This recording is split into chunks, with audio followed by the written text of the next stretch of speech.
जैसे अब क्या होता है, सर्दियों में लोग कंबल बांटते हैं रात में किसी को, लेकिन दूसरे दिन अखबार में जरूर छपना चाहिए कि हमने कंबल बांटे थे रात को। फेसबुक पर जरूर अपडेट होनी चाहिए हमने कंबल बांटे थे रात को। वो भक्ति पथ नहीं है। तुमने क्या दान किया, क्या पुण्य किया, तुम्हारे पड़ोसी को भी नहीं पता चले। तुमने इस हाथ से दिया, तुम्हारे दूसरे हाथ को पता ही ना चले कि मैंने क्या दिया, तो तुम भक्ति के पथ पर चलने के लायक हो।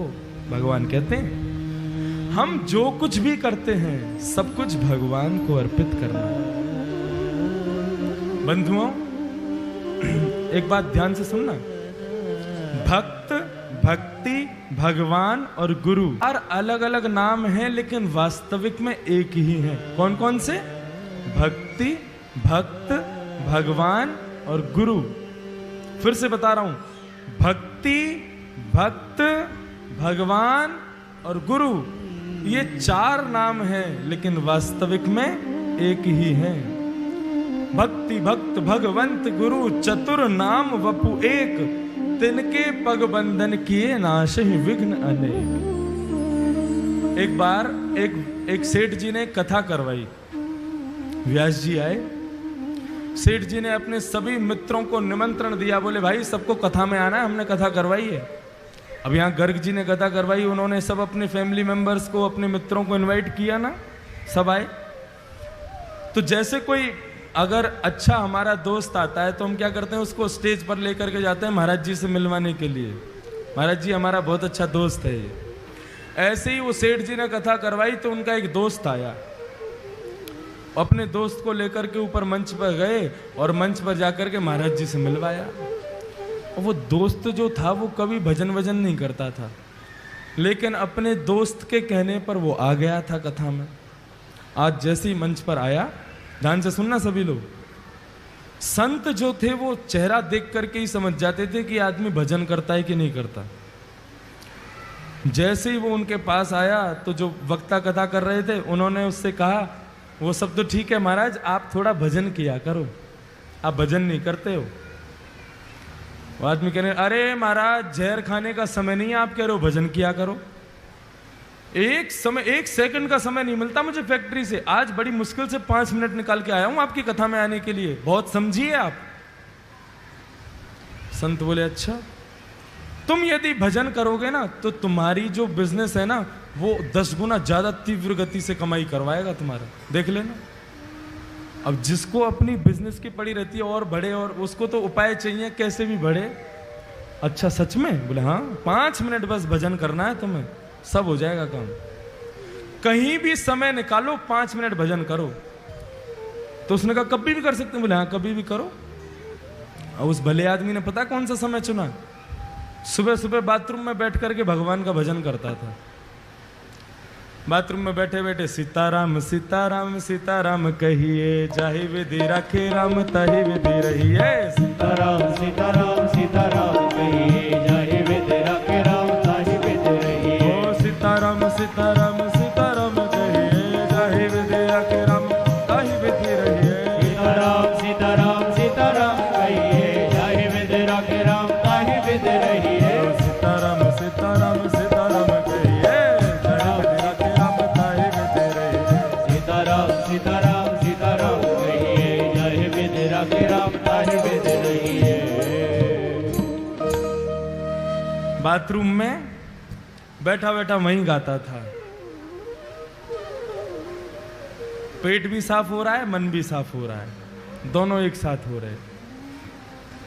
अब हनुमान जी का एक नियम है, जहां कहीं भी भगवान के भजन कीर्तन चलते हैं, प्रभु चरित्र सुनवे को रसिया, प्रभु चरित्र सुनवे को रसिया, ओ प्रभु चरित्र सुनवे को रसिया, ओ प्रभु चरित्र सुनवे को रसिया।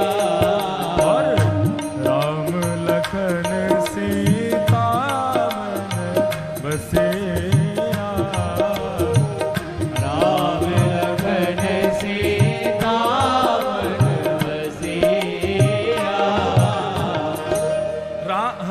जी प्रभु के चरित्र को सुनने के लिए बहाने ढूंढते रहते हैं। अरे कहीं कोई कीर्तन कर रहा हो, कहीं कोई कथा कर रहा हो, मुझे वहां भेज दो, मैं वहीं रहूंगा। अब जैसे ही सुना, अरे वाह, बड़ी बढ़िया कीर्तन की ध्वनि आ रही है, सीताराम सीताराम सीताराम कहिए, जाय विदिया के राम ताई। हे रघुनंदन श्री राम, ये जहां कहीं भी कीर्तन चल रहा है, आप कृपा करके मुझे वहां प्रकट कर दीजिए। और भजन कहां चल रहा था? भजन बाथरूम में। हनुमान जी महाराज ने आंख बंद की और जैसे ही पहुंचे,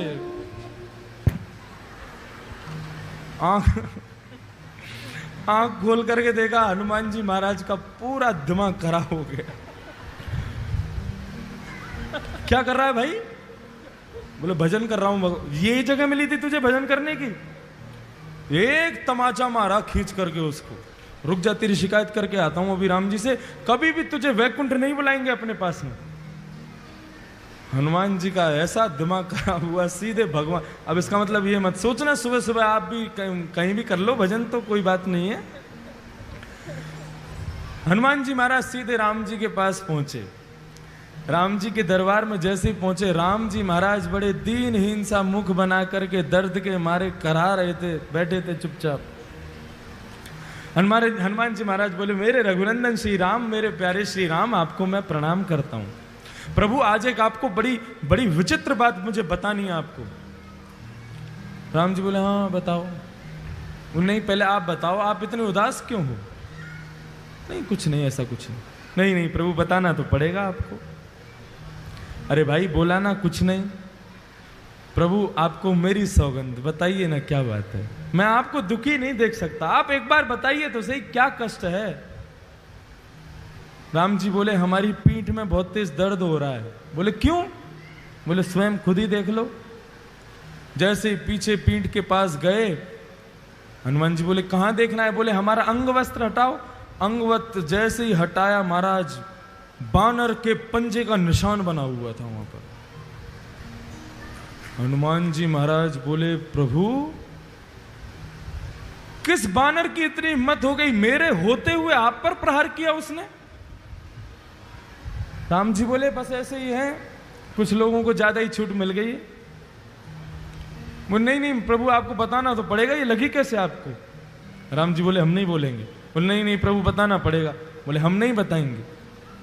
बोले आप मत बताओ, मैं एक अभी फिंगरप्रिंट चेक करवाता हूं ना। किसके फिंगरप्रिंट्स हैं इस पर? सारे बानरों को बुला लिया विश्व भर के और कहा, किसकी हिम्मत हुई मेरे राम जी को हाथ लगाने की? बानर सब कांपने लगे। बोले महाराज हमारी हिम्मत नहीं है, हम तो राम जी को दूर से ही देख के भाग जाते हैं। आप जो उनके पास रहते हो, हम मारने की सोच भी नहीं सकते। बोले ऐसे नहीं बताओगे, एक एक करके आओ और अपना हाथ रखो। जिसका हाथ यहां पर सटीक बैठ गया उसी ने मारा है। और एक एक करके सारे बानर जा रहे हैं, राम जी के उस पंजे पर हाथ लगा रहे हैं। राम जी मन ही मन प्रसन्न हो रहे हैं, कर लो सब कुछ कर लो, जो करना है कर लो। एक एक करके सारे बानर चले गए महाराज, एक का भी हाथ नहीं बैठा।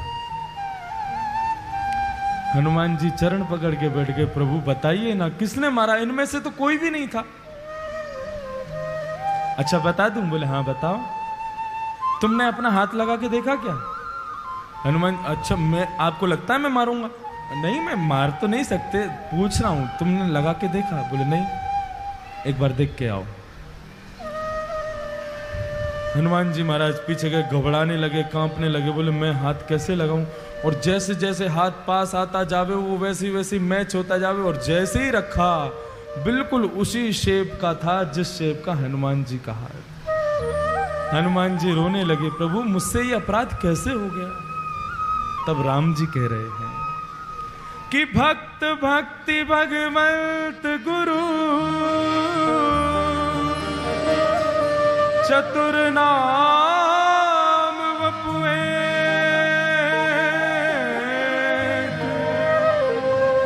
तिनके पग वंदन किए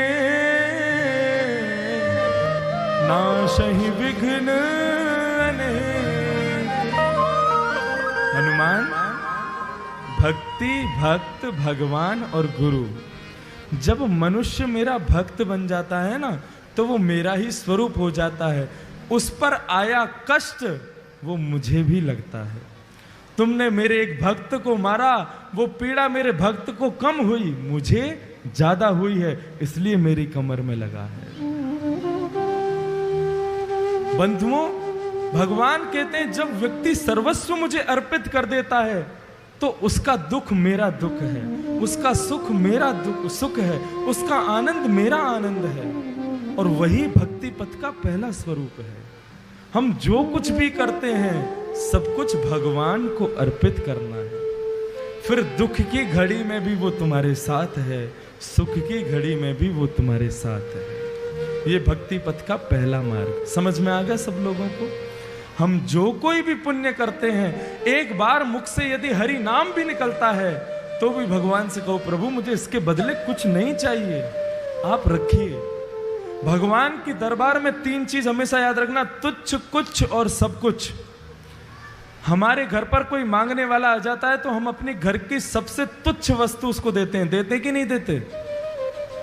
लेकिन हमारे घर पर, हमारे बिजनेस में, हमारी फैक्ट्री में काम करने वाले लोगों को होली दिवाली हम कुछ ना कुछ तोहफा देते हैं, कुछ देते हैं।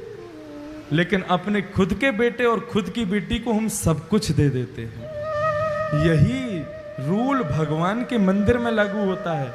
तुम भगवान से जाकर के भगवान के दरबार में कुछ मांगोगे, वो तुच्छ से तुच्छ वस्तु देंगे, ले जा। लेकिन भगवान की कुछ सेवा करोगे तो भगवान कुछ देंगे। लेकिन भगवान के सामने भक्ति के पथ पर चल करके सर्वस्व भगवान को दे दोगे तो भगवान भी तुम्हें अपना सब कुछ अर्पित कर देंगे। ये भक्ति पथ का प्रथम स्वरूप है। और भक्ति पथ का दूसरा स्वरूप क्या है? दूसरा स्वरूप थोड़ा कठिन है, अच्छे से इसको आदमी अपना नहीं सकता। कौन कौन से? ध्यान से सुनना। कि खंबायु अग्निम सलिलम महिम च ज्योतिषि सत्त्वानि दिशो द्रुमादि सरित समुद्रांश हरे शरीरम यत्किंच भूतम प्रणमेदनन्यम। भक्ति पथ का दूसरा स्वरूप क्या है? मैं पहले ही बोल दे रहा हूं, ये बहुत कठिन है। क्या? अपनी आंखों के आगे दिखने वाली प्रत्येक वस्तु में भगवान को देखना है, और ये हम नहीं कर सकते। बहुत कठिन है इसको करना। लेकिन बंधुओं, भगवान कहते हैं जिसने ऐसा कर दिया एक दिन उसको भी पता नहीं चलेगा और मैं वास्तविक स्वरूप में उसके सामने आ ही जाऊंगा। जो सब में मुझको देखेगा एक दिन मैं उसके सामने खड़ा हो ही जाऊंगा। एक संत थे, वे संत गंगोत्री से गंगा जी का जल लेकर के आ रहे थे और सोच रहे थे मैं रामेश्वरम में जाकर के इस गंगा जल को चढ़ाऊंगा। आपने कथा सुनी होगी, नामदेव जी था शायद नाम उनका। गंगोत्री से चल करके रामेश्वरम पहुंचे 2-3 महीने में।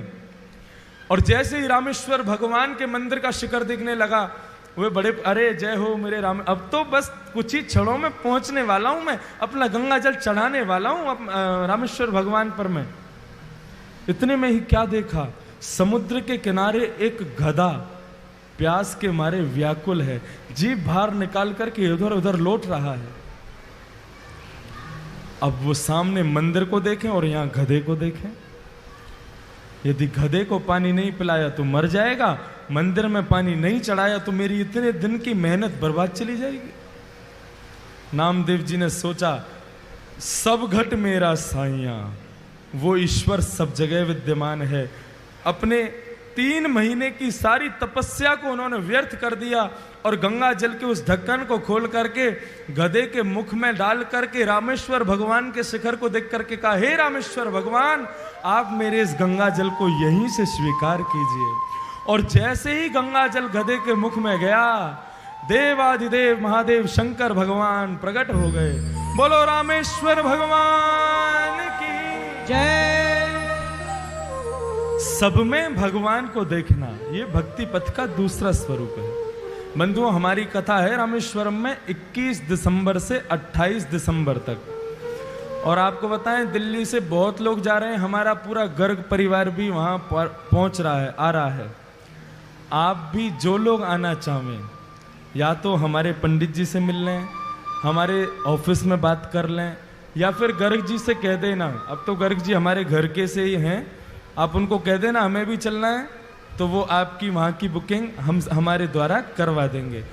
वहाँ तो भाई राम और शंकर जी का मिलन हुआ था, लेकिन इस बार दिसंबर में कृष्ण और शंकर जी का मिलन होगा और उसमें हम सभी भक्त आनंद लेंगे। वैसे उसका आस्था पर लाइव तो नहीं है, डी लाइव है, 2 दिन बाद से आएगा। तो आप में से जो लोग वहां चलना चाहें जरूर चलें, बहुत लोग वहां पहुंच रहे हैं। और हमारी 4 धाम की जो विश्राम यात्रा है वो रामेश्वरम में